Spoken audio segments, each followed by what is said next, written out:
Hi everyone, and good morning my honorable judges. My name is NAYFA ASHADYA. I'm from MTs SAMUDERA PASAI MADANI. Just for today, let me be your sun to shine your day. How's your sleep last night? I hope you sleep well, because today I will tell you a long story from North Sumatra. The title is The Legend of Lake TOBA. So, here we go! Once upon a time, in North Sumatra, lived a young man named TOBA. One day, he went fishing in the lake. He waited a long time, and suddenly, he got a big and fresh golden fish. Then TOBA went home. At home, TOBA was very surprised because the fish was small. "Please don't eat me," said golden fish. "Who are you? How can you talk?" said TOBA, surprised. "I'm a golden fish. Please don't eat me," said the golden fish. Alright," said TOBA.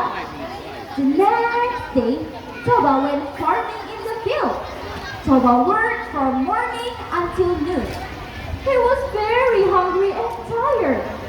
So, he went home. At home, TOBA was very surprised because there was a beautiful girl who was cooking. "Who are you? How are you in my house?" said TOBA, surprised. "I'm sorry. I was a golden fish, and now I'm a human form. I'm here to give you some food as a sign of my gratitude," said the beautiful girl. Time passed. TOBA and the beautiful girl married and had a baby named SAMUDERA. When SAMUDERA was 7 years old, he was very lazy, stubborn, and mischievous. One day, his mother said, "SAMUDERA, please deliver this meat to your father. Mother was busy." "No, Mom, I want to play," said SAMUDERA, snapped. "Hey, SAMUDERA, what's wrong with you? It's your father.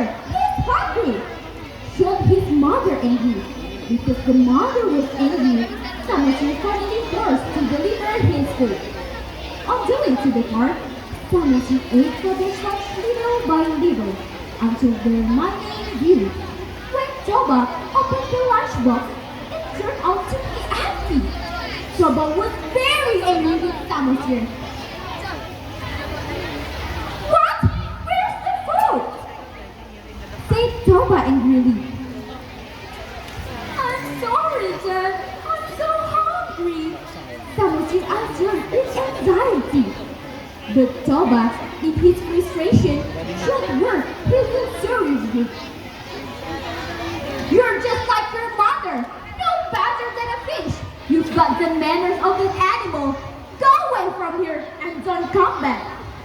SAMUDERA, heard by his father's harsh words, ran home in tears. He told his mother everything.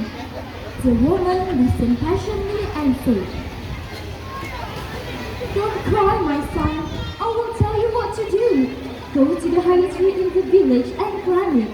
Stay there until the storm passes." SAMUDERA felt confused. Oh wait, he climbed the tallest tree and watched as his mother walked towards the lake. With a heavy heart, she jumped into the water, and as she did, the skies above grew dark, and a rainstorm began to sleet.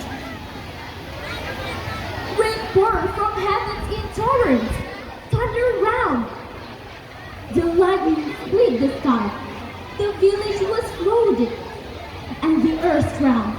Despite climbing the highest tree, TOBA couldn't escape the racing waters. The disaster was overwhelming, and the village was floated fully beneath the sea.